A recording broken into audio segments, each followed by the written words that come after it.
Good evening, everyone. Good evening, everyone. So, welcome to Durga Soft. Welcome to Durga Soft online training. Welcome to Durga Soft online training, and welcome to Core and Advanced Python. Welcome to Core and Advanced Python. So, online batch. Okay, it is a fast track batch, sir. Okay, it is a fast track batch. So here, myself, K. Prakash Babu, having almost 15 years of experience, 15 years of experience as a trainer. I have 15 years of experience as a trainer. So as of now, I am taking so many batches, so many programs in our Durga Soft. And coming to course, what is the title of the course? Here we have core and advanced Python. Core and advanced Python. Here, this course duration, this course duration is, sir, 30 classes. 30 classes. Within 30 classes, we are going to finish this and excluding demos. So this week completely demo will be there. Our regular classes will be there from Monday. Our regular classes will be there from Monday, that is 16th onwards. Okay. So from the 16th, the regular classes will be there. The people who are very interested to continue, you can immediately join. Okay. So these 4 classes, Monday to Thursday, demo classes will be there. Okay. Sir, next, the fees for this batch. Before that, I need to compulsory mention timings. Already this batch got started at 3 o'clock, sir. Just for add-on purpose, I have taken the class at 4 o'clock, but actual timings are from 3 p.m. to, sir, 4:30 p.m. Okay, actual timings of this class is from 3 p.m. to 4:30 p.m. Monday to Saturday. Monday to Saturday. So I can say Monday to Friday. Saturdays we will take, but occasionally, suppose around 2 or 3 Saturdays I will take. Okay, remaining 2 Saturdays I will relieve you. Okay, so Monday to Friday or Monday to Saturday we have the regular classes from 3 p.m. to 4:30 p.m. Okay, 3 p.m. to 4:30 p.m. we have classes. And what is the fees for this batch? The fees for this batch is rupees 5,000. Okay, rupees 5,000 is nothing but fees what we have. The people who are interested to continue, okay, the people who are interested to continue, so immediately you can start making the payments and you can get registered for this batch. Okay, and next, and after that, sir, if I want to register for this, so to whom we need to contact? Okay, to whom we need to contact? So here 720-721-2427, you can contact to this number, or you can send a message to Durgasoft online training. Okay, Durgasoft online training at gmail.com. Okay, next, how many demos we are going to take? 4 demos will be there. Okay, 4 demos will be there. That is 9/1/2023, so 10/1/2023, 11/1/2023, and so 12/1/2023. Okay, if possible, we will take regular classes from 13th. Anyway, 14th and 15th are festival, right? We are going to get a holiday. Okay, next, sir, this is nothing but information. And so till now I have taken almost 5 fast track batches. This is nothing but a fast track batch, sixth. So Python fast track, sixth batch. Okay, so this is nothing but what we have. And I need to talk about the syllabus. I need to talk about the syllabus. So we have around some 20 chapters are there, sir. Okay, we have around 20 chapters are there. All these chapters, 20 to 25 chapters are there. All these chapters in detail. Okay, in detail we are going to discuss all these chapters in detail. We are going to discuss. So just this is nothing but the overview. Introduction to Python. Okay. Then Python fundamentals, data types which are existed in Python, input and output statements which are available in Python, operators, control flow statements. Up to this, you can expect only fundamentals. Up to this, you can expect only fundamentals. So after this, so we are going to talk about the data structure. Fundamentals explain how you can able to prepare the program. For that, what basics are required, everything. And 5 data structures are there. So luckily in Python, our data types also will act as a data structures. Data structures means what? So inserting the data, retrieving the data, okay, performing some operations like searching and sorting. So what are the efficient tools we have? All these things will be available here also. So inbuilt data structures are there. Around 5 data structures we have. Okay, so string data structure, list data structure, tuple data structure, set data structure, dictionary data structure, like this we have. Then so we are going to talk about next level concepts, functional programming in Python. So till now chapter number 1 to chapter number level, we are going to talk about scripting. Scripting means what? Just we will write some sequence of executions, sequence of instructions, and we will execute that. That's all. But in the functional programming, we are going to create a function. That function we are going to execute any number of times based on our requirement. Okay. Suppose I want to calculate factorial repeatedly in my project.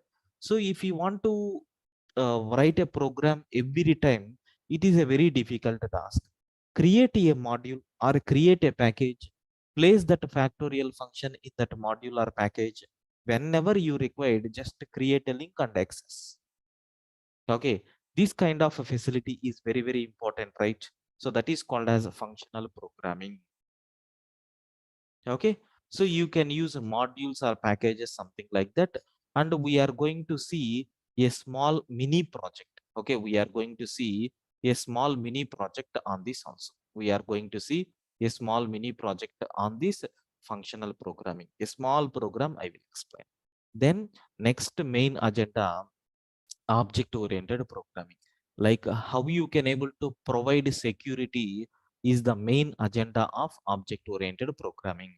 Like how you can able to create, okay, how you can able to create classes concept, how you can able to create object. So if you have already existing classes are there, how you can able to extend the properties. Polymorphism means what? Overloading means what? Overriding means what? All these things, how we are going to work, we are going to discuss in detail. Okay, that is called as this oops concepts, sir. Anyway, around 50 subtopics are there in this object oriented programming. In detail we will talk. Then exception handling. Suppose if you are executing any program, during execution of the program, if any runtime error occurred, then how we are going to handle that situation, that we are going to discuss in exception handling. Okay, if any runtime error is occurred, then how we are going to handle that, so we are going to discuss in this. Next, what is mean by multi-threading? So multitasking is very, very important nowadays, right? Parallelly we are going to execute. Okay, so many tasks we are going to execute parallelly, but how you can able to do that, we are going to talk in detail in this multi-threading. Okay, sir, then regular expressions. How you can able to write regular expressions? Regular expression means what? Suppose if you have a formality, like we are going to read some data from the user, and I need to search for the data in the database. In such cases, some what you can call some problems are there. For example, if I am asking, tell me your mobile number, what you are going to tell?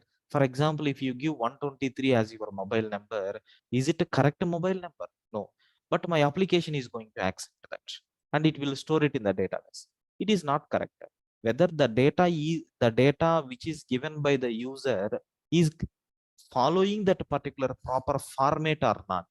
Even you have seen when you are setting the password nowadays, minimum 3 characters should be there. So one uppercase character, one lowercase character, one digit, like that we have certain rules and regulations are there.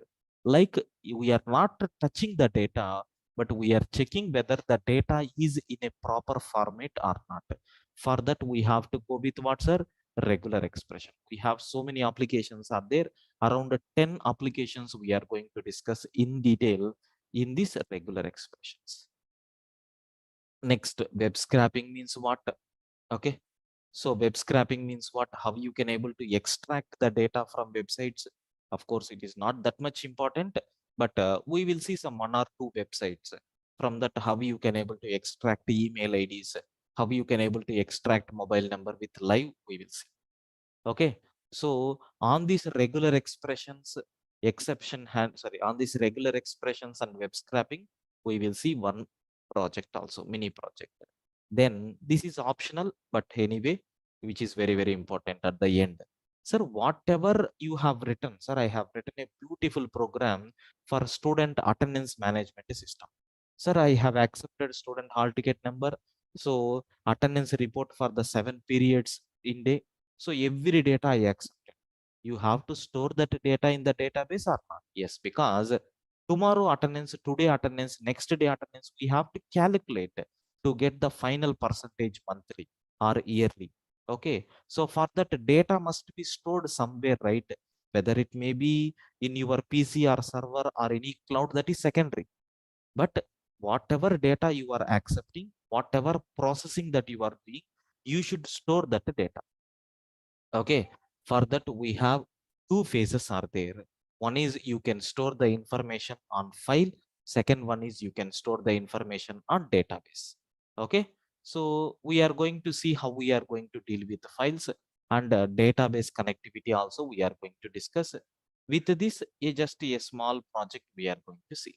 So this is nothing but 25 chapters in detail we are going to discuss in our Python course. Of course, it is 20 chapters only. Only projects are there after completion of every chapter. Okay. So do you have any doubts in this course information? Please confirm.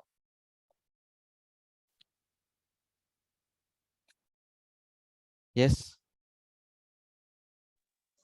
Hello, sir. I have one Yes. concern. Please.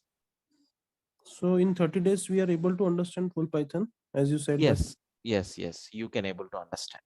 Because if we are, I'm not from programming background, so it is able to Yeah. understand No, for me. no, yeah, no problem. You can able to understand because Python is very easy, sir, when compared with other languages. I think you have heard that.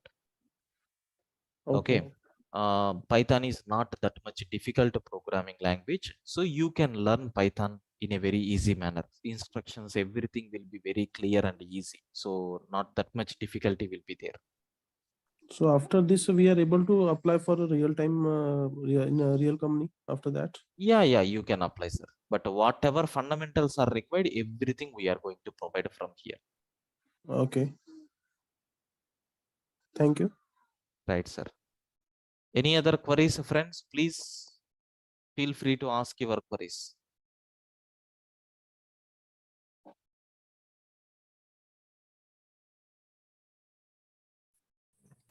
Hello. Yes. Hi, sir. Yeah, hi, Govind. Sir, any real-time project provide? No, no, no. We are not going to deal with any real-time projects. See, real-time projects, it is not that much correct word, sir. Okay. Real-time project means And we have to work on the company with a big project team size and so many things will be there. So at learning stage, that is not correct. okay, okay. Next, external APIs, Django basics. No, no, no. We are not going to cover all these things. Later, after completion of the Python, you have to opt a separate course for that. Okay.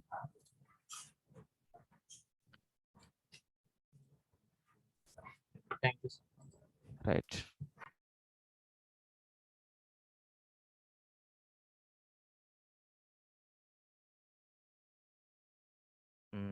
Any other?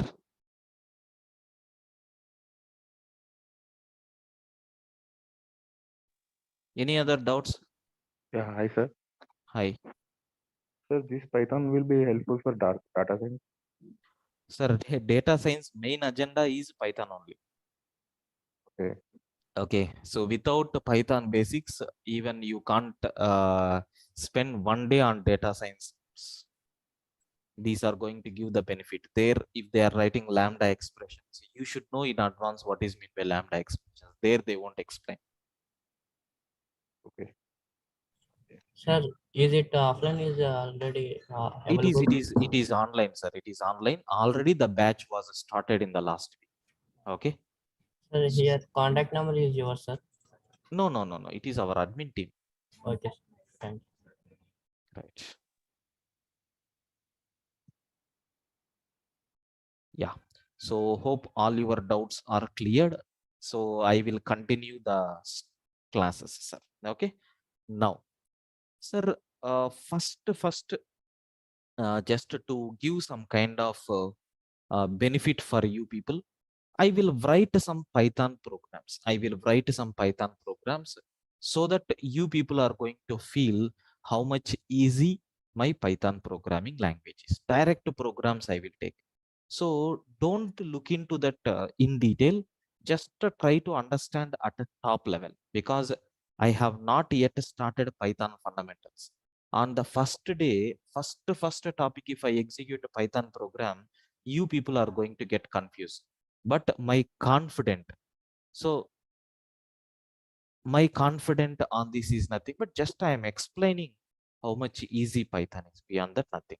So I'm going to write the Python program in a separate file called test.py. Test.py. So always a Python file extension will be .py. .py. And so import, I'm taking math. I'm importing math module, because so in the math module, so many mathematical related functionalities will be there. Then print of math dot, I am taking factorial of, if you take a 5, sir, it is going to return 5 factorial. Sir, where you have written the code? Python is best choice for predefined things, sir. Okay, everything is available in the form of module. I want to generate a 3-digit OTP. We are not required to write a big code. Just only 1 or 2 lines of code is sufficient to generate OTPs. Okay, so like that we have. Just a second, sir. Please wait for 2 minutes.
Yeah, sorry for the delay, sir. Now, sir, you can able to see here to calculate factorial, how much simple code I have written. Just there is a predefined function is there with the name factorial. So factorial of 5, if you take, it is going to calculate 5 factorial. It is going to calculate 5 factorial. Okay. So you know very well what is a 5 factorial, right? 120. Just it is going to return that. How to execute a Python program means py space test.py you have to take to execute a Python program, sir. If you take py space test.py, you can able to see we are getting 120. Sir, can I calculate factorial for 3? Yes, 3 factorial is a 6. Sir, can I find factorial for 1? Yes, it is 1. Sir, factorial for 0, it is nothing but 1. Like that we are getting. Okay. Sir, it is a very simple, right?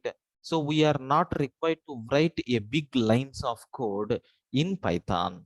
But in other languages, we have to write a loop like that we need to take. And one more advantage I want to address, because here the situation came.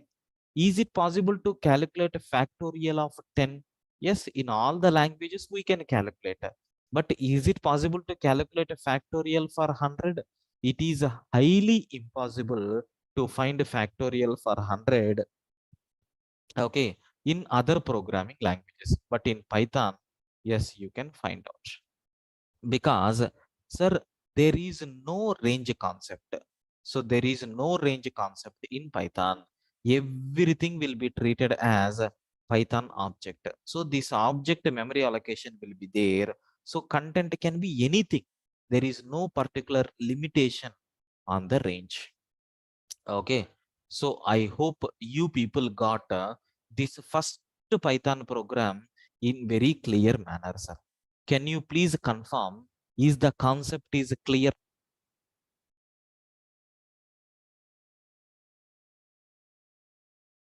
Clear, friends?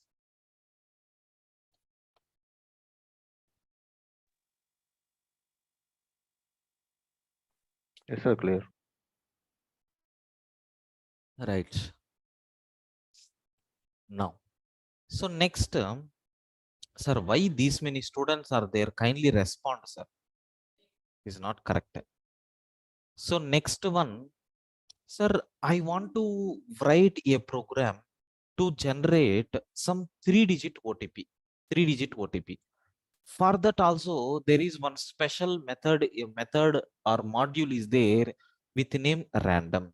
Just you have to take random dot rand int of, you can provide the limit like x and then y. So it will generate the random number in between this x and y.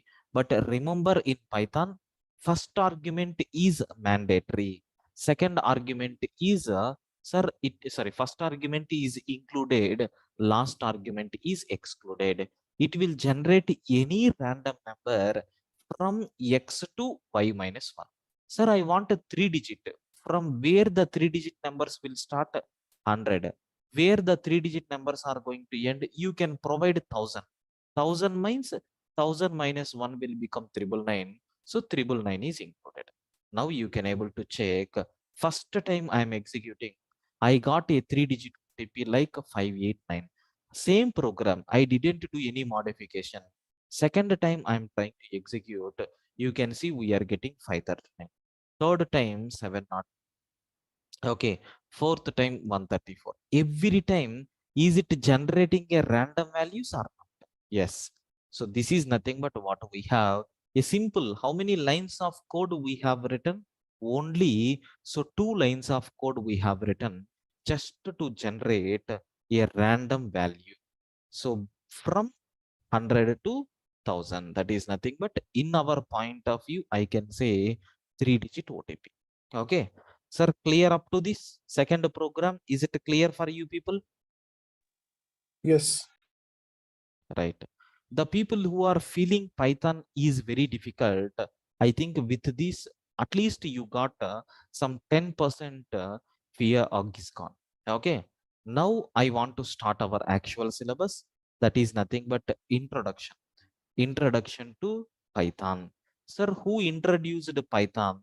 I want to spend some time on this exploration. Very simple, sir. There is one person is there with name Gudio Van Rossum. So he is the founder of Python. He developed Python. Sir, while preparing some mathematical related project, he is doing some calculations on mathematics. When he is calculating, he needs some calculation. He need some integral or differentiation, something like that. He need some calculations. For that he need a script. Sir, he searched for so many programming languages. Those programming languages are giving the result but not accurate. That's why Python people, I mean this Gudio has developed a own scripting language. So he developed a own scripting language to get the solution. But he succeeded in that. But later he got that how much power that script has. That's why he converted. Okay, he converted that scripting language into Python programming language. Okay, Python programming language. Sir, at very beginning, when this Python programming language came, on 21st, okay, on 21st February, 1991. So the first official version of Python came into the market. And Python has so many drawbacks are there, so many new features has introduced. Sir, everything happened. So at a top level, there are three versions are there in Python. One is a Python 1.x, Python 2.x, and Python 3.x. Okay, sir, Python 1.x is not that much popular, sir. At very initial days, there are some problems are there. These problems came into the picture when you start comparing with other languages only. And in 2.x also, they have faced some issues. So completely they have changed the syntaxes of Python 1 and Python 2 with the new syntaxes and with the new concepts. They came up with 3.x. So 3.x, I can say it is a stable Python version. It is a stable Python version. But again, so many versions are there, but it is a continuation to 3.x. So they are never tried to change to the syntaxes. So this Python 1.x is a syntaxes wise difficult. So this 2.x is also different syntaxes. 3.x is also different syntax. Even though these three languages are same, but syntactically there are some changes. So that's why even you can't expect 4.x in future. Maybe we don't know, but 3.x is very popular nowadays. You know very well. That's why so 3.x is the stable, but 3.x versions got updated from 3.1 to the latest version is 3.11. So many versions are there. Anyway, we will discuss the installation process, everything in detail. Okay, so Python is, so I can say, very easy programming language. Very easy programming language when compared with other programming languages. That is very important. When compared with other programming languages, Python is nothing but a very easy. Simple, sir. Simple, sir. Okay, sir, how this Python name came? Sir, the majority of the people are going to feel Python means a big snake. No, there is one popular comedy show is there. So the complete Monty is Python Flying Circus. Okay, which was telecasted. Okay, which is telecasted in BBC in the olden days. It is a comedy show, sir. Okay, it is nothing but a comedy show. So this Gudio Van Rossum, he is interested in this comedy show. He extracted the word called Python from this comedy show. Okay, and kept as a language name, sir. Beyond that, nothing. Okay. Then, sir, what are the application areas? Application areas of Python, sir, where we can use, because this is very much important. From this only you people are going to get full-fledged knowledge. Sir, it is used in mission learning applications. It is used in mission learning applications, even artificial, okay, artificial intelligence also we are using this Python, and even in the data science domain also we are using Python, and even in the web applications also we are going to use Python, and in desktop applications also we are using Python.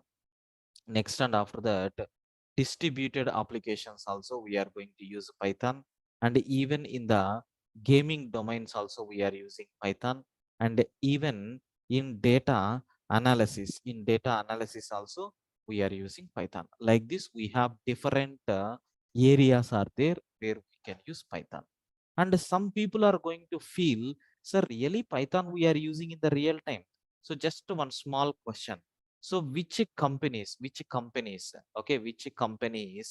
are using Python? Just a small question is there. Let us search. So at the top level, so these are the five companies which we have. Google is using Python, YouTube is using Python, NASA is using Python, Dropbox is using Python, and even Netflix OTT medium is there, right? OTT platform. It is also using Python. Like we have so many, what you can call online platforms are there. Okay, sir, you can able to just have a look once. Really, is these companies are using Python or not? Just I will search this, sir. You can able to see which companies are using Python. If you want, you can see in the images. Okay. Sir, have you observed? Okay, have you observed here? We have, second.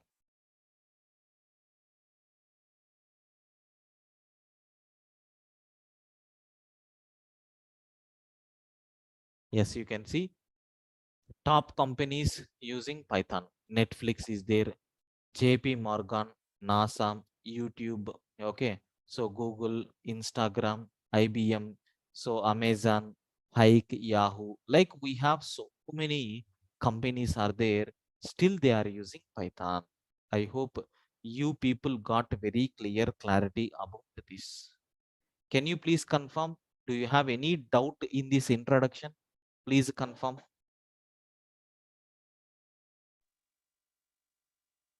No, sir. No, no, sir.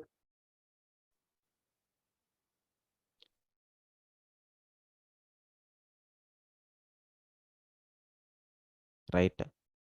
So next thing,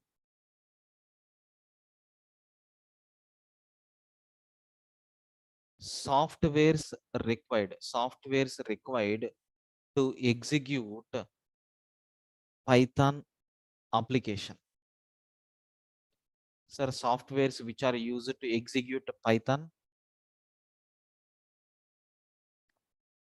Right. So softwares required to execute Python applications. Sir, I want to develop a simple Python program. So how I can able to execute these Python applications? So what softwares are required? The first thing is nothing but you need some editor, sir. Any editor you can use, either Notepad or Notepad plus plus. Okay, so we have edit plus is there. Okay, next and after that VS code is there. Next and after that Sublime text. Like we have different editors are there. Anything you can able to download and you can use it. So currently I'm typing some notes, right? This is nothing but a Sublime text, sir. Okay, so Notepad plus plus edit plus, like we have so many editors are there. And even, sir, we can able to use command prompt or PowerShell.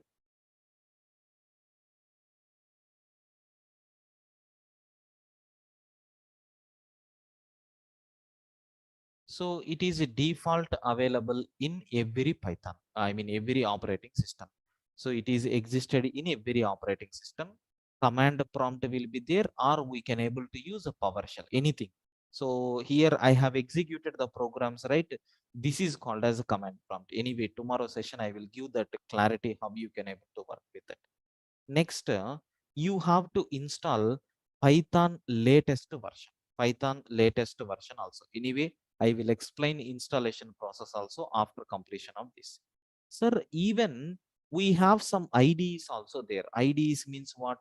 Integrated development environment. Okay. Sir, like we have so many things are there here. We have Anaconda Navigator is there. We have Spider is there. So Jupyter Notebook is there. Like PyChar, like we have so many IDs are there, sir. We can use any IDE based on your requirement at a very beginning days. That means at a while learning stage, I request everyone to please practice the programs by using these three only. Never recommended to go for IDEs. But after finishing our Python course, you can use any IDE, no problem at all. You will get the fluency. But in the initial days, in these IDEs, auto support will be there, sir. Automatically it is going to detect the errors. Auto completions will be there. So if you type one or two lines, automatically one or two characters, it will give suggest, or sometimes it will replace appropriate function also, but that is not good, which will make us very lazy. Okay, then, sir, Python official website. So what is the Python official website we have? https colon double slash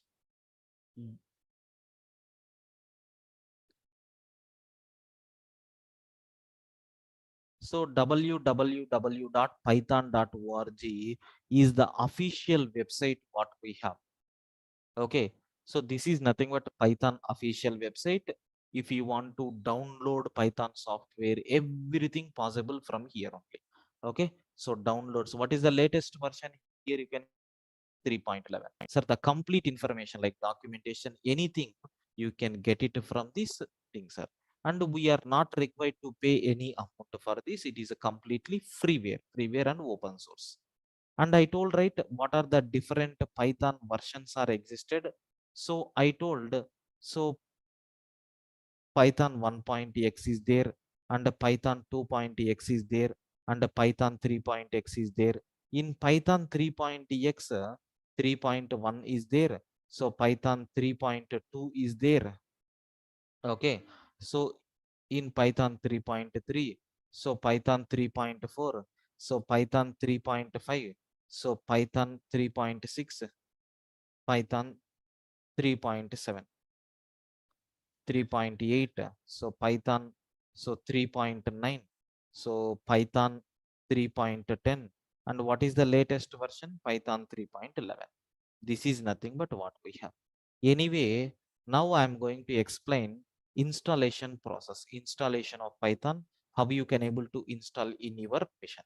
Sir, up to this Python versions, from where we can download and which softwares are required, are you clear with this? Please confirm.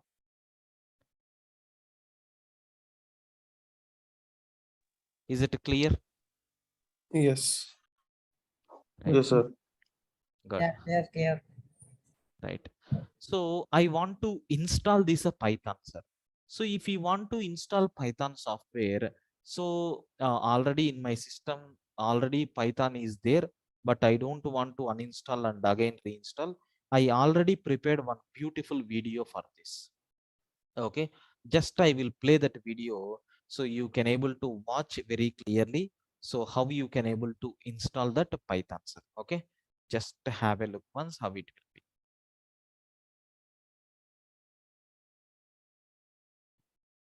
Yes, sir, you can able to just give confirmation. Are you getting audio from this file or Hi not? friend, to check how Please many confirm versions audio of is coming. Python. Yes, sir. Yes, sir. Right. I will play this file from the beginning. It has a 10 minutes video is there. Kindly watch this. So which will give a clear indication how you can able to install Python. And I will mute every participant in this time period, and I will be on mute. Please have a look once. Hi friends, in today's video, I want to explain Python installation process. Suppose if you want to work with Python, yes, definitely we required Python software. Okay, so you need to install that Python software in your operating system, whether it may be Linux or Unix or Mac OS or Windows. But as of now, I am using Windows operating system. We will try to install Python latest version into this particular mission, so that follow these steps while installing in your system also. So before moving to that, I need to check how many versions of Python was installed in my mission. Sir, there is one command is there. In the command prompt, you have to check py space -0. What is that command, sir? py-0. Once if you press enter, it will display what are the list of installed Python versions in your mission. So as a trainer, I need to explain every concept for the students. That's why these are the installed versions, sir. Total how many versions are installed? From 3.1 to 3.9. Now I want to install the latest version. What is the latest version? 3.10. Sir, how to download that latest version? Sir, you have to go for python.org website.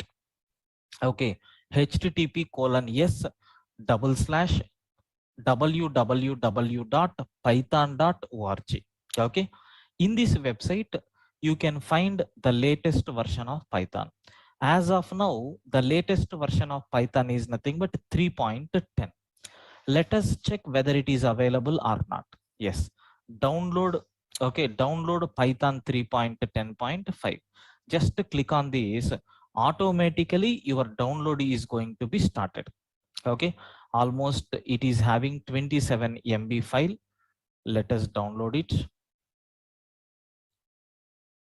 Yes, sir, just to open this show in folder, you can see, so Python 3.10 is there. So installing this Python software is just like a normal software installation. You need to double click this particular exe file, so that what will happen? So it will ask a welcome page like this. Install Python 3.10.4, sorry, 5, 64-bit. Sir, don't press directly install now. So in the bottom, you can see install launcher for all users, which is recommended. And have you observed add Python 3.10 to the path? Compulsory you have to check this button, sir. Because if you see Java or any other programming languages, so compulsory you have to set the path. That means whatever commands they have given, you need to set that commands. Then only you can able to run your programs. But here 3.10 path I want to set automatically while installing the software itself. Now I want to click on install now. Sir, what happens? It will ask for administrative permissions. Once if you click yes, automatically the installation is going to be done, sir. Okay, of course, definitely it will take some time. So please wait for 1 or 2 minutes. The setup will complete. Other than that, no need to give any credentials, all these things. Just I will be on mute for a few minutes.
Yes, as you can see, setup was successful. Just click on close. Sir, now I need to check really whether it is installed or not. Again, which command you have to type? py-0. You can see previously 3.9 is the latest version. Now 3.10 is nothing but latest version. Sir, we can install 3.9, right? Why you have installed 3.10? Very simple.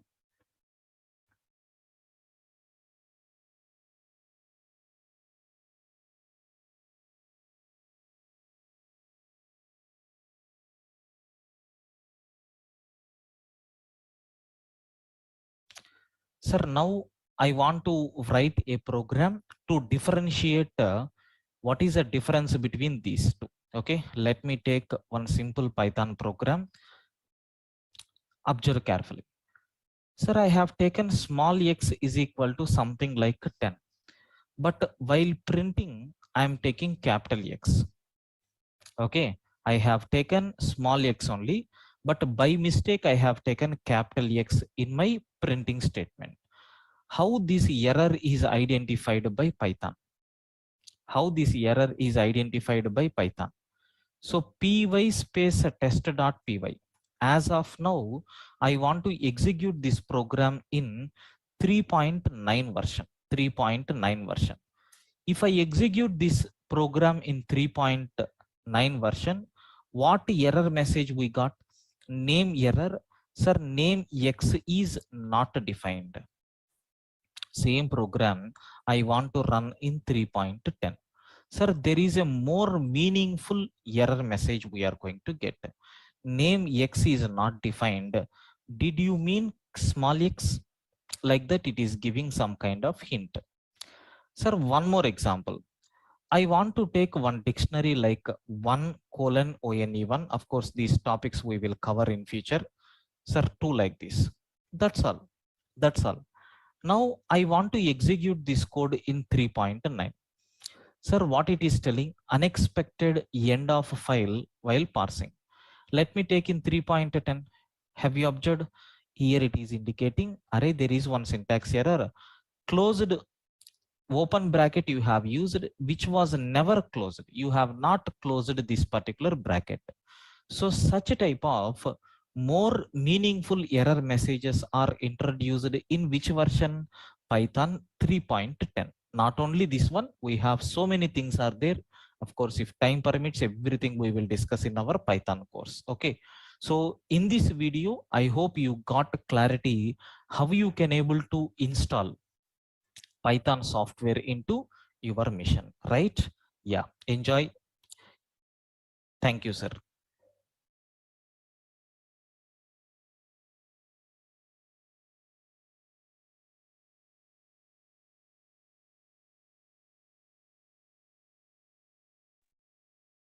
Yeah, clear, right? So I hope you got very clear clarity about how we can able to install Python software, right? Clear, friends? Yes. Yes. Right. So that's all about today's session and the steps to execute. Okay, steps to execute Python application. So how you can able to write the program where we have to store everything one by one, point to point. I will explain in the tomorrow's classes. Okay, right. So thank you.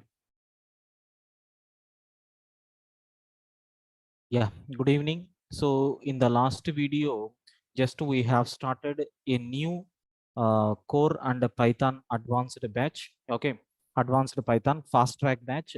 So total duration of this course is 1 month. The timings of this batch is from 3 to 4:30. Okay, Monday to Saturday, 3 to 4:30 the classes will be there. But actually these demo classes will be there from 4 to 5 o'clock. Okay, so the fees for this is 5,000. And if you are willing to continue, just you can contact to these numbers, okay, for registration purpose. So in the last video I explained very clearly so what topics we are going to cover and how easy our Python is with some small demonstration programs like how to generate OTPs, okay, and how to calculate a factorial of the given number. These things we have seen very clearly. And even introduction to the Python. What is mean by Python? Who invented Python? Why this Python concept came?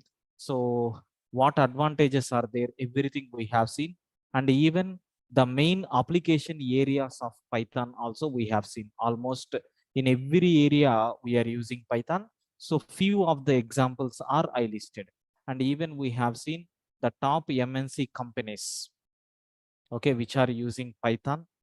Next, and after that, what softwares are required to execute a Python application also we have seen, and what is the official website of for Python, and what are the latest versions of Python also we have seen, and even we discussed about the installation process also. Now in today's session, we need to talk about the steps to create your first Python application. If I want to prepare any Python application, what steps we have to follow? The first step is nothing but, so you have to open any editor. You can use any editor and we have to type the program. Okay, you can use any editor. Already I explained, right? Like we have Notepad is there, Edit Plus is there. Like we have so much of editors are there. You can use any editor, okay, to type the program. After typing the program, we have to save the program in any location. You can save the program in any location with extension, okay, with extension. So in any location with any file name, but extension must be .py. .py is the extension for Python file. For example, consider we are going to save this file as a test.py or demo.py, anything, okay. Third step is nothing but, we have to open command prompt and move to the location. We have to open the command prompt and move to the location, so where we have saved our file. Okay, so we have to move to the location where we have saved our file. Fourth step is nothing but, we have to run the Python file. Okay, we have to run the Python file. We have to run the Python program or file. So by typing, so py space whatever file name that you have given .py. If you type this program, immediately that command prompt is going to display the output of your program if your program is correct. If your program is having any mistakes, it will display that error messages also on the screen. Let us take one simple example. I'm taking a notepad to type the program. So here I'm going to take a print of something, welcome to Python world, like this I'm taking. Okay, so print is nothing but an output statement which is existed in Python. Whatever you are giving within double quotations, that entire information will be printed on the screen. Like C language or Java, we don't have any semicolon at the end. We are not required to place any semicolon. Directly it is going to execute. Go to file and save the program. So what we have to provide, you need to select the proper location. In this PC, I'm going to select a C drive because I want to store the programs in C drive. In C drive, I have already created a folder with name 3pm. In this, I want to take the file. What is the file name that I'm going to take here is demo.py. Okay, so here we have to take all files. So already demo.py is existed. Do you want to replace? Yes. Now this is nothing but a simple Python program what we have. So I want to execute this Python program. What is the file name that we have given? Demo.py. Any name you can give. So how you can able to execute this program? We have to open command prompt. This is my command prompt what I have. So it is in C drive. We have saved our file in C drive only, but not in this folder. You have to change the folder. To change this folder, first you have to come out from all the folders. If you provide cd backslash, it will come out from all the folders. So now you can able to see we are in C drive. So just you have to give cd space 3pm. So we have entered into this particular folder, sir. Okay. So here we have to type the command. Already I have given the instruction, right? Py space file name dot py is the command which we have to use to execute that program. Just I am typing py space, what is the file name? Demo.py. Just if you press enter, you can able to see we got output. This is the way how you can able to execute a simple Python program. Okay. Suppose consider we have some error in the program. Suppose consider here, just I didn't close with a semicolon, I mean double quotations. So I have taken a string here where it is beginning from double quotation, but I forgot to close that double quotation. Immediately what will happen? When you are running the program, it is going to show error message like this. So in this file, in line number 1, we have certain mistake is there. What is that? Syntax error, unterminated string literal. You have not terminated the string literal properly like that. So we are going to get error message also. Sometimes by observing these error messages, we can so correct the syntaxes whatever we are getting. Okay. So I hope you people got a very clear clarity about how to execute first Python application by using this command prompt and then editor. Okay. Sir, clear up to this? Everyone, please confirm. Clear up to this? Yes, sir.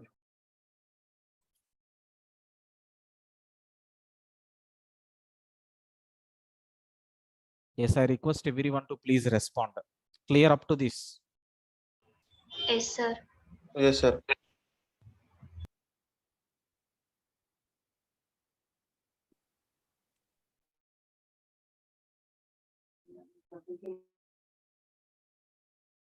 Right. Next. Sir, I want to take one more application for you people to understand. What is that application? Is addition of two numbers. Addition of two numbers program I want to implement. So how we can write a program? Now onwards, I am not using any command prompt. In this, I am going to open that file test.py. It is there in 3pm folder only. The file name is test.py. Here you can type the programs and you can execute. This is also one of the editor. I already told it is nothing but a Sublime text editor. So how to read two numbers? As of now, I don't want to read any number. I am providing the inputs here itself statically. A is equal to 101, B is equal to 202. Now I want to calculate addition. We know the basic formula, C is equal to A plus B, and just you can able to print the value of C. What output we are going to get? First value is 101, second value is 202. Addition is nothing but 303. That 303 got stored in C, and we are printing that 303 on the screen. If you run the program, py space test.py, you can able to see we got that 303 as output. But in Python, we have one more enhancement is there, like you can print in this style also. A is equal to within flower bracket A, and B is equal to within flower bracket B, and C is equal to within flower bracket C. During execution of the program, the value of A will be substituted in this place. During execution of the program, the value of B will be substituted here. And during execution, this C value is going to be substituted. So if you want to get this kind of a flavor, in the beginning, just you have to use the word called F. F indicates format specifier. If you provide like this is nothing but a formatted string with a constant values and along with variables. So let us run this program, py space test.py. Now you can see A value is 101, B value is 202, and C value is nothing but 303. Like this we have. This is nothing but a simple Python program, okay, which is used to calculate addition of two numbers. So hope you people got a very clear clarity about this. Please confirm any doubts up to this.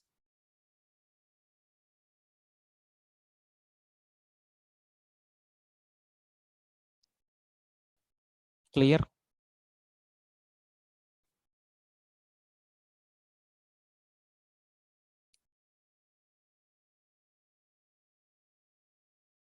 Yes, requesting everyone to please respond. Is it clear up to this?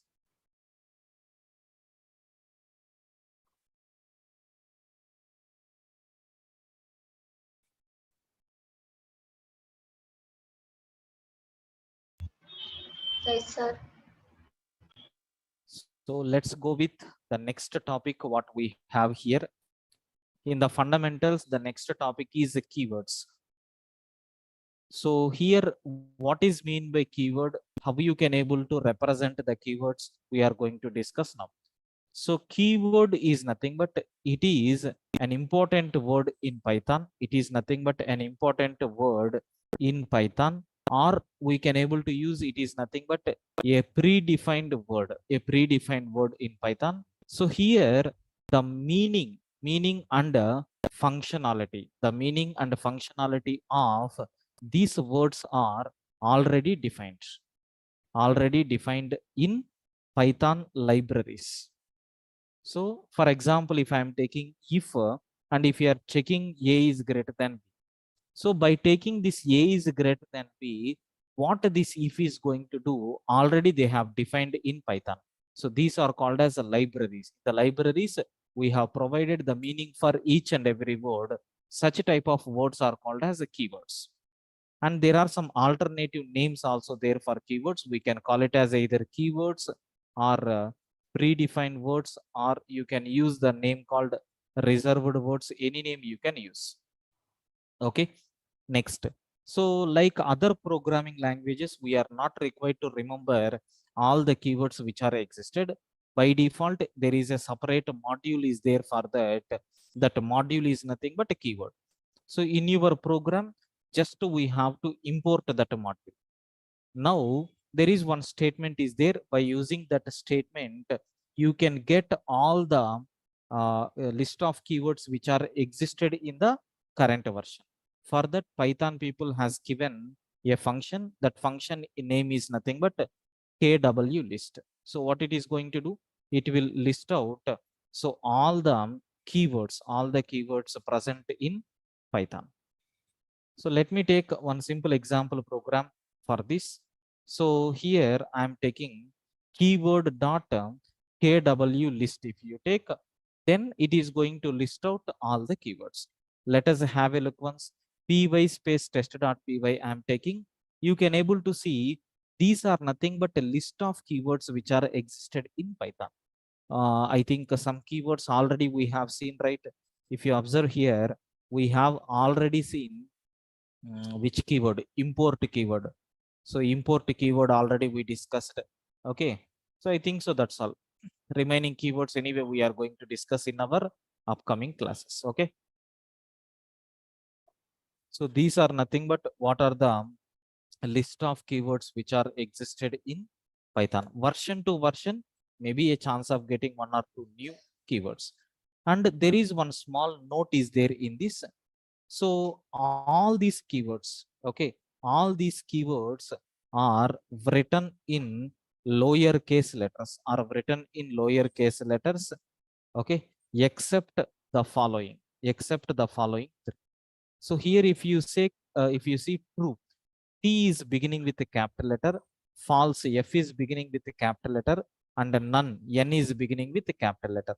Except these three, in the remaining all the keywords, you can able to see all are written in lowercase letters. These are nothing but the list of keywords which are existed in Python. Okay, I hope you got very clear clarity about the keywords. So if you are changing the version, if you execute the same program, in that newer versions, if any new keyword is introduced, we will get that list also. Clear, friends, up to this? Please confirm. Yes, sir. Yes, sir. Yes, sir. Sir, Hmm.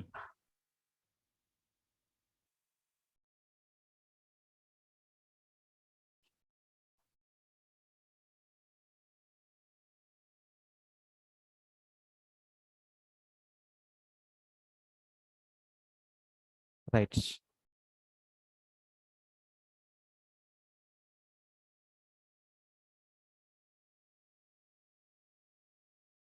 Right. So these words are defined already in Python. Suppose if I want to define my own names, for example, here you can see in our previous program, we have done a small code to perform addition of two numbers. Suppose, is it possible to change this name to say anything? Yes, you can take a big name also, you can take, no problem at all. At the time of printing also, you have to use this one. So these words, whatever you are trying to define, these words, a is equal to something, that means you are giving your own name. I can take a, so tomorrow if you want to, we can change that a to x. So maybe when you are writing the program, you can take w or m or n. So anything we can take. These are called as identifiers. Opposite for keywords is nothing but identifiers. Identifiers means what? It is a name in Python. It is a name in Python. It is a name in Python. Okay. So defined by programmer. I can say user defined. User defined. Okay, not a predefined. Next, these are called as user defined words. Okay, these are called as user defined words or identifiers. So these identifiers are used for identification purpose. So it is used for identification. It is used for identification purpose. And the next one, it can be a variable name. You can define this for variables, or it can be a function name, or it can be a method name, or it can be a class name, or it can be a module name, or it can be a package name. Anything you can use for these identifiers. Okay. And we have to follow certain rules and regulations while defining. We have to follow certain rules and regulations while defining identifiers in Python. So like in all the languages also, we have rules. Small changes will be there. So what is the first rule here is, the only allowed symbols are, which symbols you can take?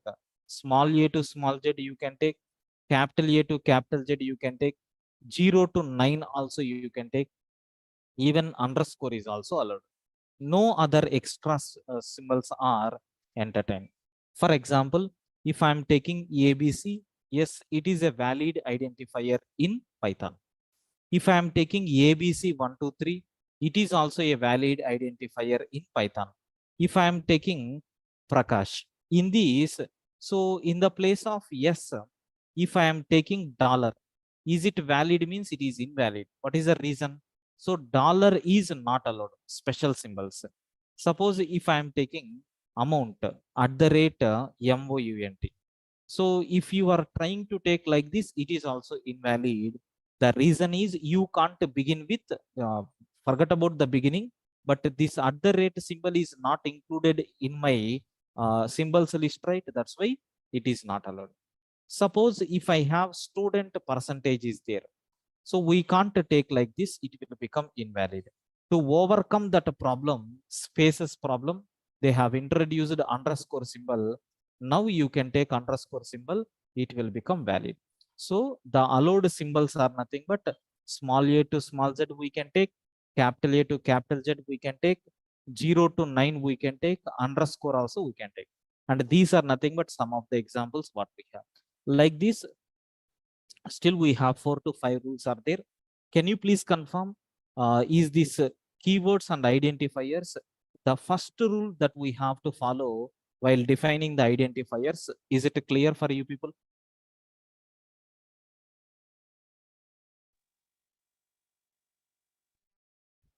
Yes, sir. Yes, sir. Yes, sir. Okay.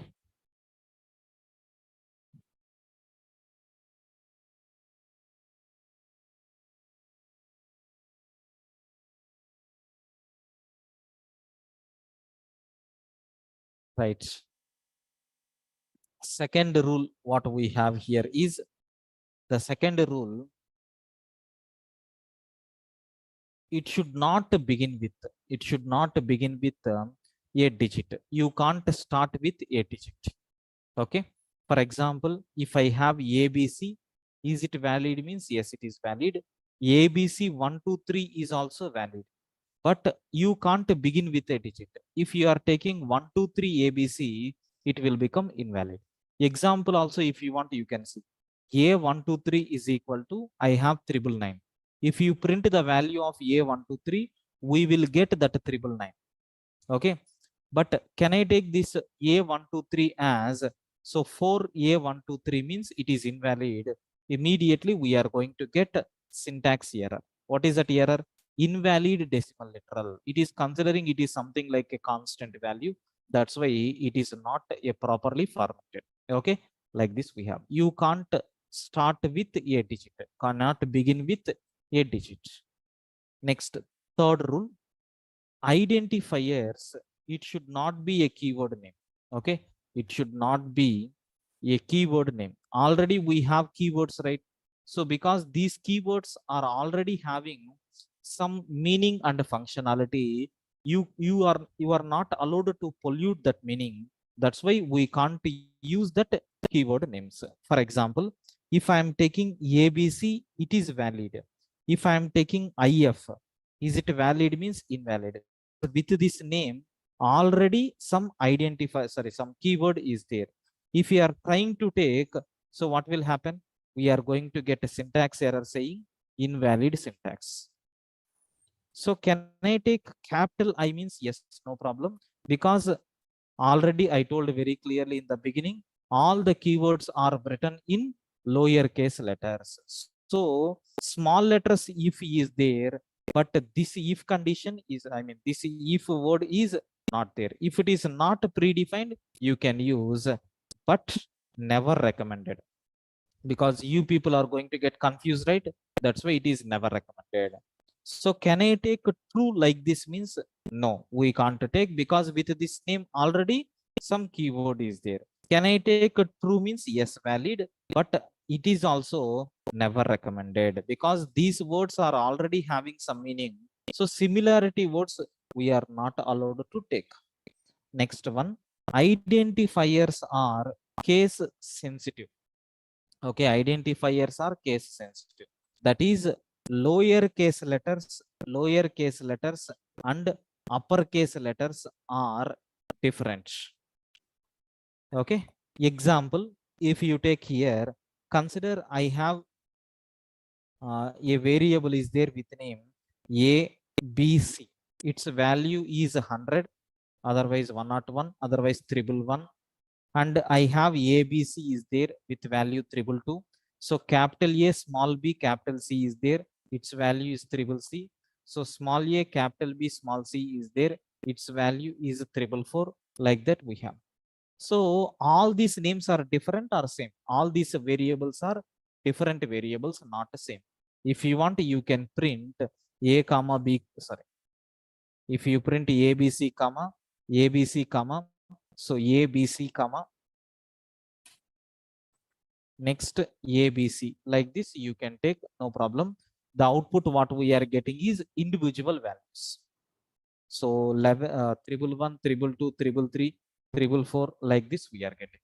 This is nothing but identifiers are case sensitive. Identifiers are case sensitive. Lower case letters, uppercase letters are going to be treated as different. That's why in the projects, when you are taking student name like this, in the real time, I mean, in the entire modules, packages, every time you have to take like this only. By mistake, if you are trying to take capital N, so with this name, there is no predefined word and there is no user defined words, we will get name error. For example, consider here I am taking student name is equal to I am taking Kalyan. So at the time of printing, I am taking student N as a capital. What output we are getting? Name, student name is not defined, and even it is giving some auto suggestion like, are you trying to use this particular variable name? Like that, auto completion also it is going to take. Okay, so but anyway, just try to understand this point very well. Next, last rule, So there is no length limit. There is no length limit.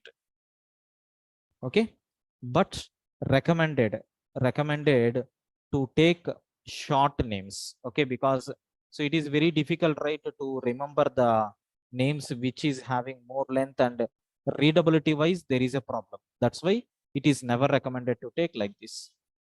Okay, example, if I have a variable like this, so it is never recommended to take such a type of names. Even if you are trying to take, we will get the output, but this much length variable names is never recommended in the coding, which increases the readability of the program. Okay, that is not required. So these identifiers and what rules we have to follow for defining these identifiers, it is very clear for you, right? Any doubts, guys, up to this? Please respond.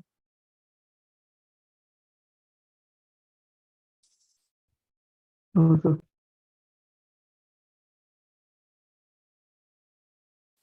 Yes, everyone, please respond.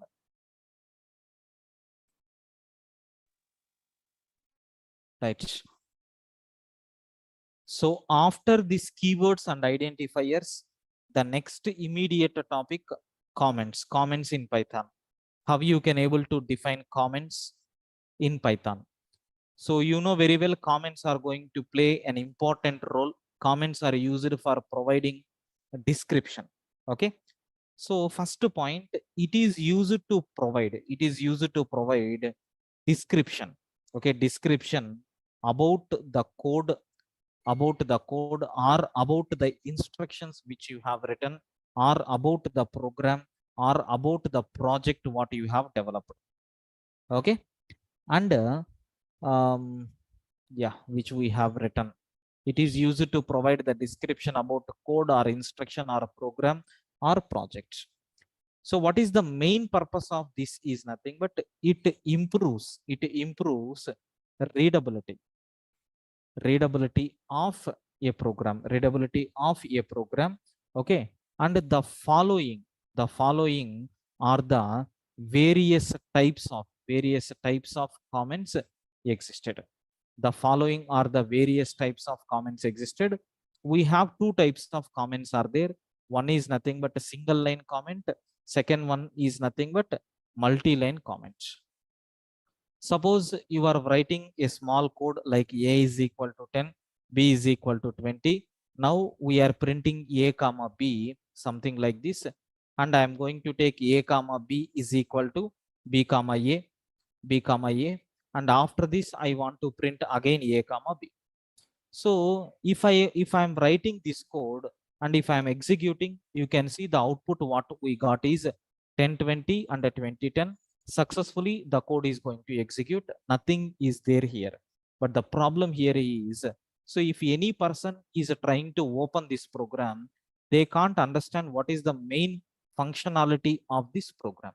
To avoid such a type of things, just we can take the comments. Okay, for my understanding purpose I am taking 10 and then 20 is the first output here, and here the output is 2010. And what this single line is going to do, it is a performing swapping of a and b values. That's all.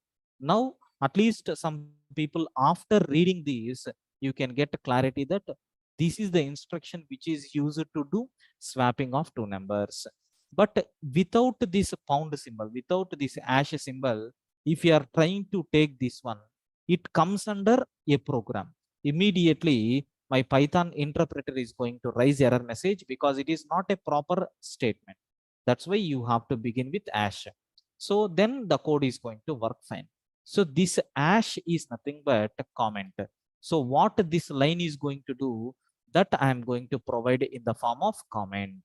These are called as comments what we have. Okay, these are called as comments what we have. It is nothing but single line comments. Okay, it is nothing but single line comment. So what is mean by single line comment? So it begins with, and here I will add the point. So these comments are always ignored. These comments are always ignored by, so interpreter is going to ignore these comments. Okay, next. So it begins with hash symbol, and it continues, and that entire line, okay, and that entire line will be treated as a comment. Like this we have. So if we want example, we can say this code as a best example for us. And what is the second one? Multi-line comments. Okay, multi-line comment. Name itself is giving clarity. So in your document, if you want to provide more than one line as a comment, then you have to go for these multi-line comments. Okay, so it is used to provide comments for more than one line. If you want to provide comments for more than one line, we have to use this. And it begin with triple quotes and ends with triple quotes. Like this we have. So let us take the same program. In this program, I want to provide some information like who is the author of this program. That is my name, K. Prakash Babu, and on what date we have created this program, which is nothing but 10/1/2023, and what is the time of creation of this program, like 4:45 p.m. Okay, and what is the title of this program, like swapping of two numbers. So like this I have given every in front of every line. Taking the hash is never recommended, because so a group of lines we need to consider. That's why it is going to raise a syntax error. So immediately what we have to do, you need to put these things within triple quotations. So these are considered as comments, multi-line comments. Okay, so these are multi-line comments and these are single line comments. Whenever you require to treat an entire line as a comment, better to go for this single line. And if you want to make a group of lines, then you have to go with these multi-line comments. In this case, the program will work fine. Okay, so this is nothing but what is mean by comments, how you can able to declare the comments in Python. With this you got a clarity about single line and multi-line comments, how you are going to define. Clear up to this, everyone? Please respond.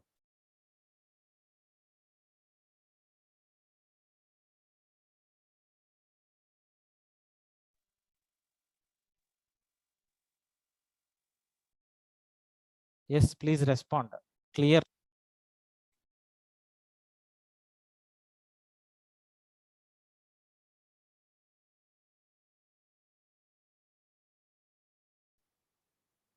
Are you there?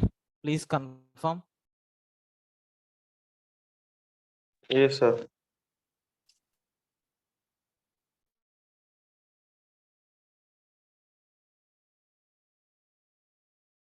Right.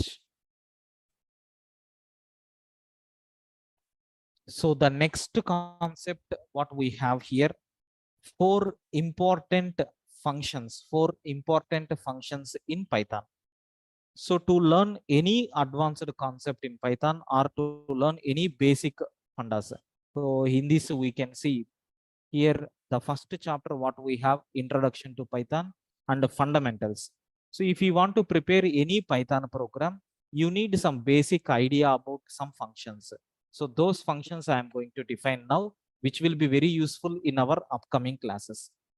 So here the following are the four basic and important functions in Python. The first function we know very well, print, which is used to print an object on the screen. Second one is id, which is used to get identification number of that particular object. And the next one is a type. Okay, so which is going to return type of the object. Like this we have three functions are there, and one more function, sys dot get size of function is there.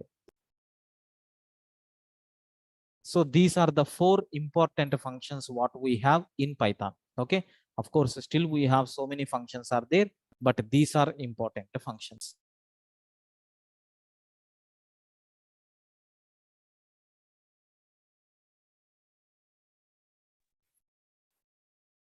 Right. So the next function what we have here is print of obj. What this function is going to do? Very simple.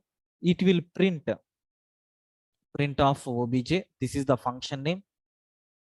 It is used to print. It is used to print objects content. It is used to print objects content on the screen. So if you want to print any objects content, then you have to go for this one. Best example, I will take a small program. Try to understand here. I have object 1 or a is equal to some number called 14. B is equal to, I have another number is there called 7.345. And C is equal to, I have some data called Prakash. And D is equal to, so a student marks sheet is there in 3 subjects marks, like this we have. I want to print a value on the screen. Simply you can able to use print of a. I want to print b value on the screen. Simply you can able to print of a b. So C, I want to print the value of C. So here what output we will get? 14 on the screen. B, what output we are going to get? 7.345. So if I print C value, the output what we are getting is nothing but Prakash. So if I print D value, the output what we are going to get is 45, 89 and then 99. Like this, these values will be printed on the screen.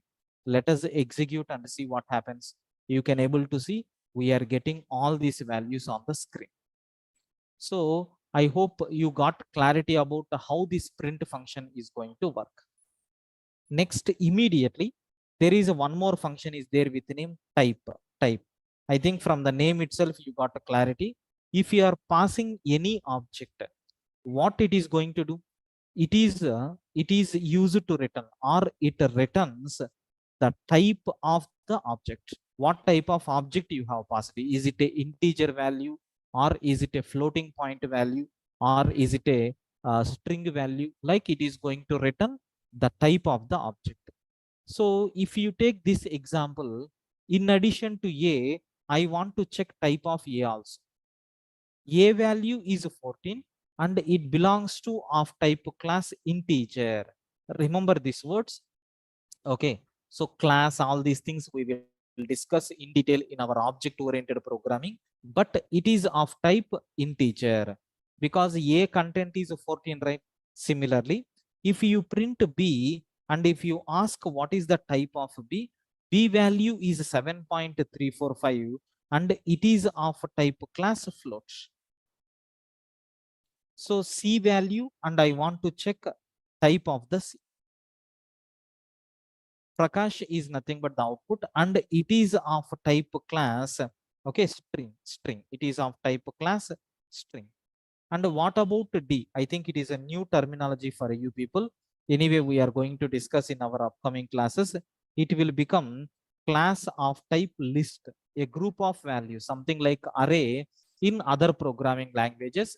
Here we are calling it as list. Let us run the code and see what happens. You can able to see Prakash. It is of type string. 7.345. It is of type floating point. 14. It is of type integer. So 45, 89, 99, which is of type class list. Like this we have. Okay. This is nothing but how you can able to use this print function and a type function. Print function is used to print the content. Type function is going to return the type of the content what it is holding. Hope you people got clarity, sir. Everyone please respond. Clear up to this? Yes, sir. Any doubts? Yes, sir, clear. Yes, sir. Right. So still we have two more functions are there, which is very, very important. More interesting functions. These are like ID and then get a size of. Anyway, tomorrow we will discuss about these two functions. So tomorrow, mostly tomorrow is the last demo session. After that, you have to pay and you have to get registered for this course to continue. Okay. Right, sir. So thank you. Yeah, we will continue tomorrow. If you have any doubts, you can feel free to ask.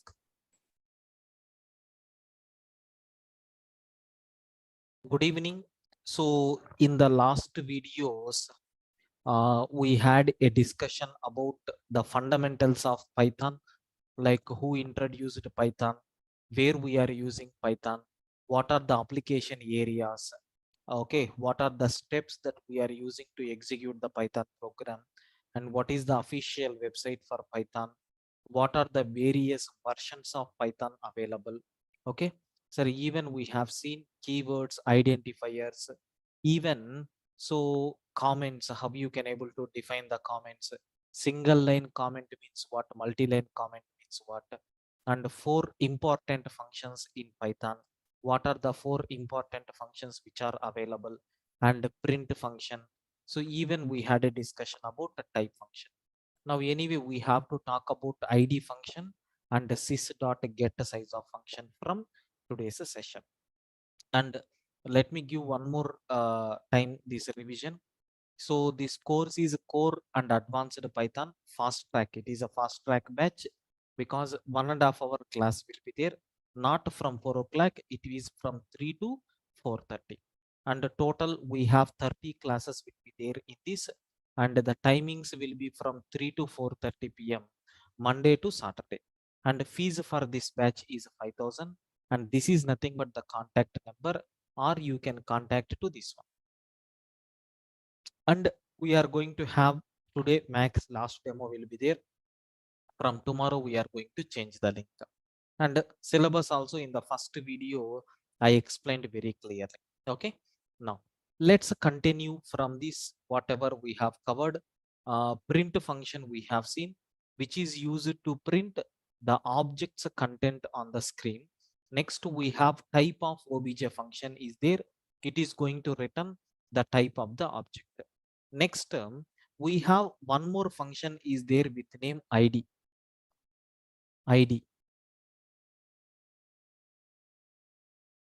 So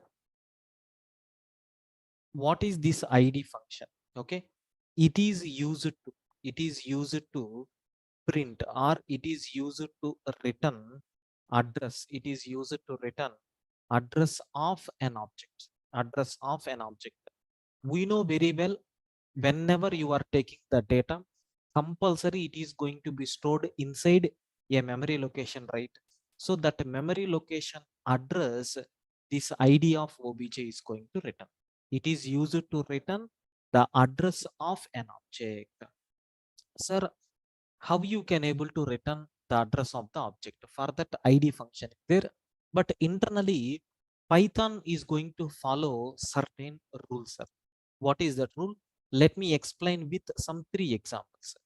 Example number 1. Okay, I'm talking about id function. Example number 1.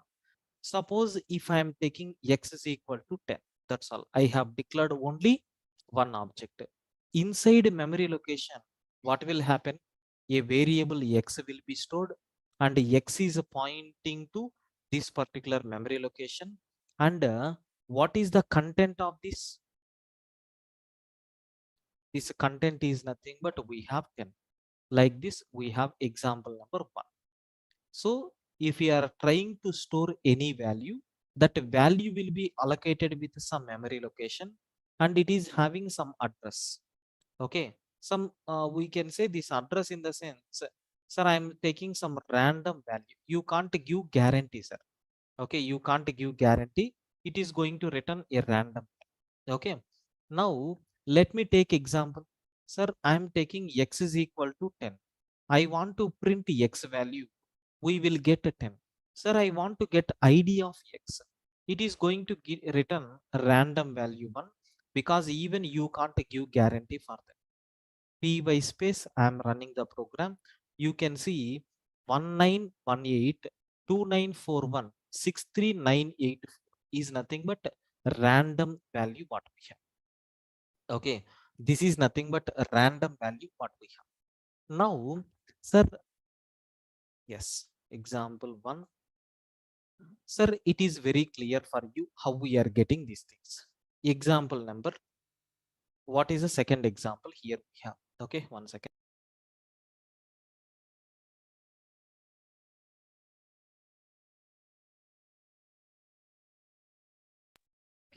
Yes, so example 2, I'm taking example to x is equal to 10 I'm taking, and y is equal to something like 20 I'm taking. This is nothing but second example. Example number, okay, x is equal to 10 I have, y is equal to 20. Sir, what will happen?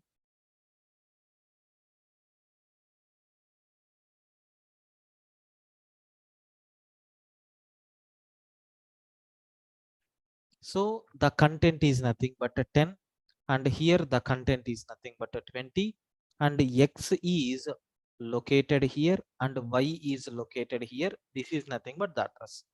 Sir, is it going to return same address or different address? Definitely, since the content is different, separate memory locations will be created. We will get two random values of this. Okay, we will get two random values. This is nothing but a random value 1, and this address is nothing but random value. Different addresses will be there. I want to cross check. So print off, instead of x, I want to find out y also. The y value which is located here is 20, and the ID of y is nothing but a random value 2. Like this we have. I want to run this code to cross check really is it happening. Yes, 10 different address, 20 different address. Like this we have. Sir, okay, fine. Example number 3, very important. Listen carefully. Here you can able to understand how Python is going to work. Example number 3. X is equal to I have 10, Y is equal to I have 20, Z is equal to I have 10. Sir, Python is a bit intelligent programming language. After encountering this X is equal to 10, immediately X value will be allocated here, X value will be allocated here, and the content of this memory location is nothing but a 10. Sir, what about the next one? Since there is a change in the content, it is not already reused content, right? So one more object will be created. So with the name y, and y is referencing to this one, and its content is nothing but something like we are getting 20. Now take a bit very special care. Z is equal to 10. First, Python will check in the entire memory location. Do we have any, okay, in the entire memory location, do we have any memory area with this content? Array already 10 is there. So again, unnecessarily creating the object is always a bigger problem, right? That's why, sir, a simple reference will be created for this. A simple reference will be created for this, and it is also pointing to this one. Now, sir, if you print ID of x and ID of z, both are going to return random value 1. So if you print y address, we will get a different random value. Let me cross check. So here I am taking z is equal to 10, and after this I am trying to print the value of z and then address of z. So content is 10. Whatever address we got for the content 10, that is nothing but ID of x is there, right? Now ID of x and ID of z both are pointing to the same memory location. If you want, you can see.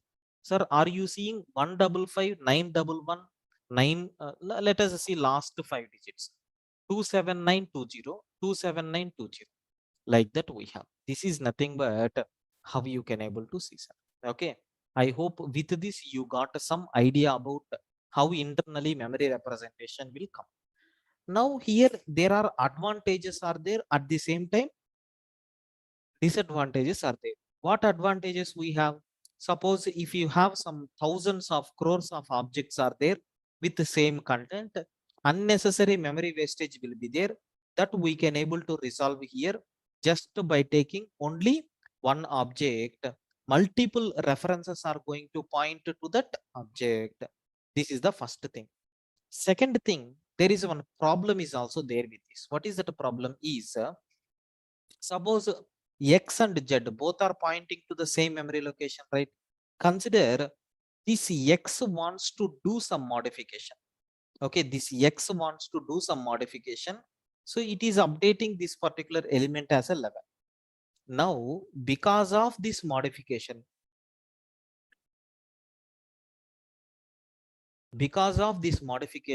sir, X content is changed.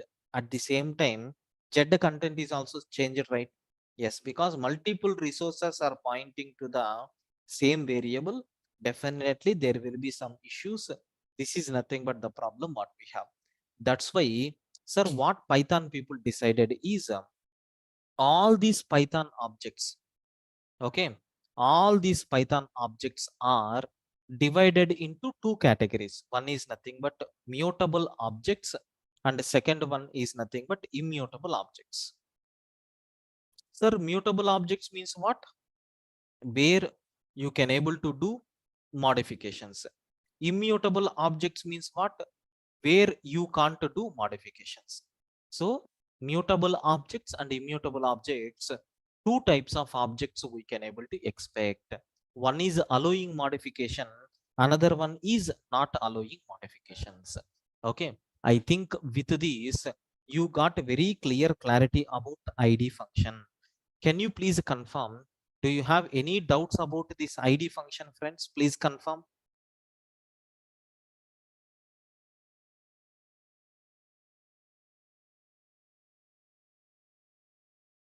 Sir, please respond everyone. Clear up to this?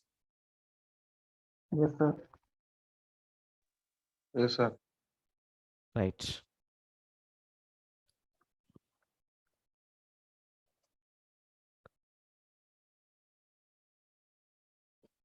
Now, so this is nothing but id function what we have. The next one, sys dot get size of a function is there. Just if you pass an object, it will return memory address of this particular object, sir. Okay. So what is the functionality of this one? It returns, the size of, the given object. Whatever object that you have passed, it is going to return size of that object. Okay, always this size value will be returned in the form of bytes. Okay, and it is not by default, existed in Python. Okay, so we have to import from sys module. There is one special module is there with name sys. We have to import explicitly from sys module. Now, sir, I am taking something like a is equal to 10 and b is equal to some bigger value I am taking, and c is equal to other than this still bigger value I am taking. Now I need to find out sys dot get the size of a. What is the size of object a? Similarly, I need to find out what is the size of object b, and I need to find out what is the size of object c. Now what we have to do? Just we have to take import sys. We are importing sys module because it is available as a separate part, right? That's why. Now see what will happen. So py space test.py. You can able to see the first object occupied 28 bytes of the memory. Second object occupied 32 bytes of the memory. Third object occupied 52 bytes of the memory. Like that we have. Okay. This is nothing but how to get a size of a particular object. These are nothing but four important functions what we have. Okay. What is the first function? Print function, which is used to print the object's content. What is the second function? Type of obj, which will return what type of object, it is holding. Is it integer object, or is it a floating point object, or is it a list object? Like it is going to return the type of the object. So next id of object is also there, which is going to return address of the object. Next, even we have get a size of a function is there, which is going to return the actual size of the object. Like this we have address size. Like this we have. Okay, these are nothing but four important functions which are existed in Python. Hope you people got very clear clarity about this. Can you please confirm Do you have any doubts in these 4 important functions? Please confirm.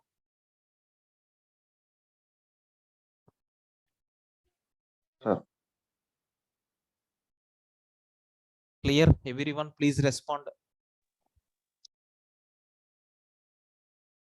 No, sir. Right. So the next thing what we have here is data types in Python. But before moving to that, I need to cover one topic. Python is dynamically typed programming language. So dynamically typed programming language. What is mean by dynamically typed programming language?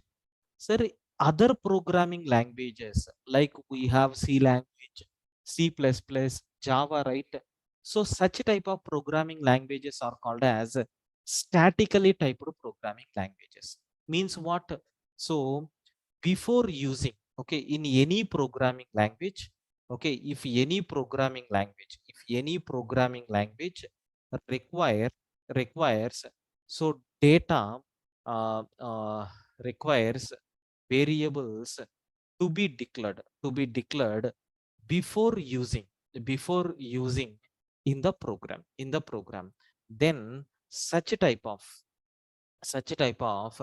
programming languages are said to be statically typed programming languages. Yes, we have some examples also there, like we have C language and even C++ programming, and even Java is also statically typed. For example, if you want to declare an integer variable, we have to take like this.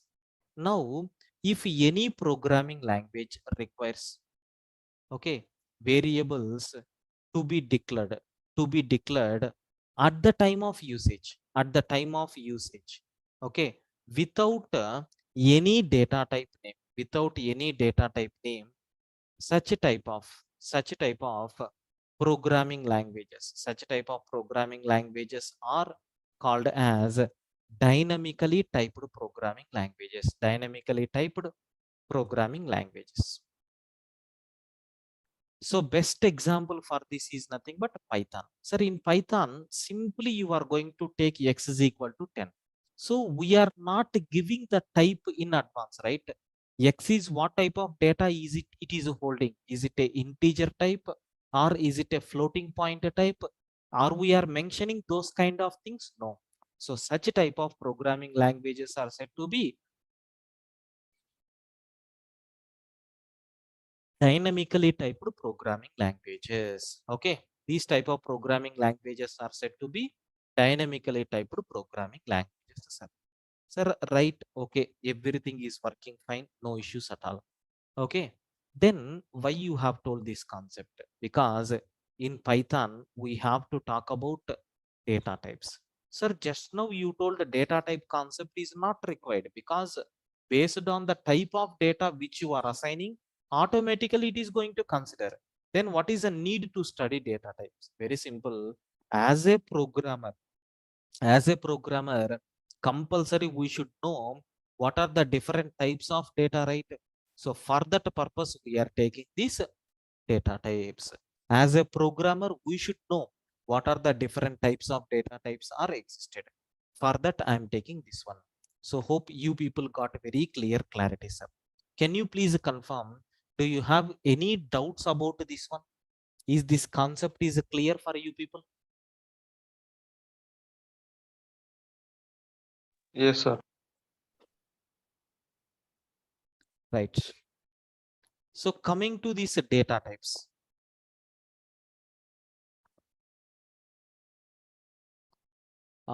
data types. So it represents the type of data that we are using inside our program. Okay, the type of the data that we are using inside our program will be represented by these data types. Okay, so Python is dynamically typed programming language. Python is a dynamically typed programming language. Hence, as a programmer, we are not required to declare the type of data. Okay, the type of data at the time of declaration. Okay, so but we need to learn the remaining data types, right? As a programmer, we should know the type of data, the types of data existed in Python. For that, we are using data types, and the following are the basic 14 data types. The following are the 14 data types existed in Python.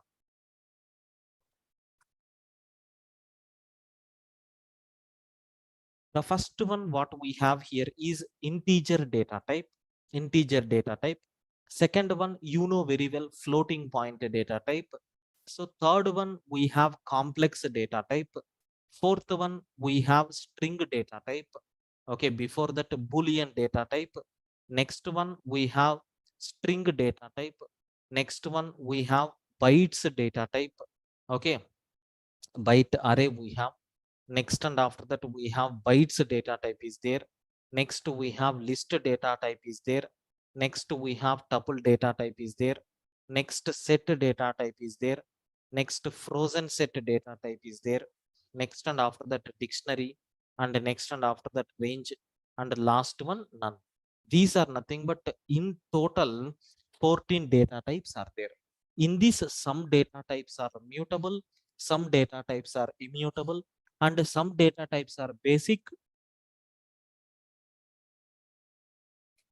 some data types are advanced data types. Anyway, we have to explore these one by one in our programming, sir. Okay, so this entire data types concept we are going to study in 3 days. That is nothing but today, tomorrow, and day after tomorrow, that is Friday. These 3 days we are going to explore these data types one by one. So before moving to the integer data type, is the basic classification of this data type, is it clear for everyone? Please respond. I think only one student is responding from the beginning. I don't know what happened to the remaining people. Yes, sir, it is very clear.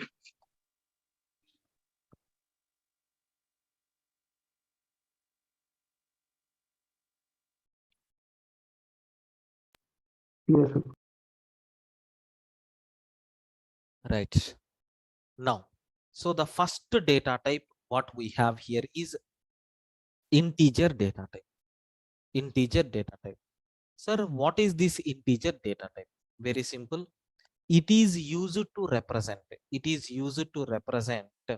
integer values from minus infinite to plus infinite. If you want to represent the values from minus infinite to plus infinite, then we have to go for integer data type. Second point, there is no range concept in Python for any data type, not only for integer. There is no range concept in Python. So I think in the demo also somewhere I have shown. When we are calculating factorial for 100, some programming languages are providing support for that, but some programming languages are not providing support for that, because the reason is nothing but due to the lack of memory, that range concept. Because in other programming languages, if you take integer from this value to this value, it will take. Okay, so I think you know in C language, minus 32,768 to plus 32,768.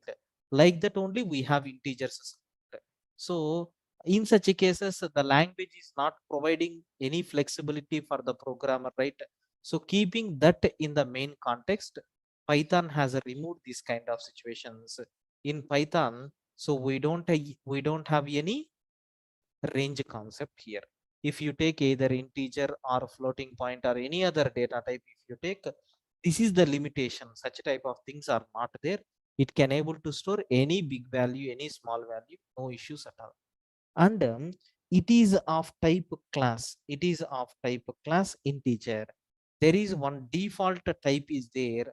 So to represent integer values, that type name is nothing but integer. Sir, why you have taken class? Because I told in the beginning, everything in Python is treated as object. So here even integer data type is also considered as one integer object, and it belongs to which type? This particular integer. Okay, like this we have. This is nothing but what we have. Then I want to show you example program to demonstrate this integer. Consider I have a is equal to 10 and I want to print a. Okay, and I want to print the type of a. What output we will get? It is nothing but a 10 and the type is, we will get a class integer. It is nothing but the type. It comes under which object? Integer object. Like this we have. Let's run this code and now you can able to see the first one is nothing but a 10 and the type is integer. Sir, okay, I got clear clarity about integer data type. And here in Python, we can represent in Python, we can represent integer data type. We can represent integer data type in the following four forms. In the following four forms.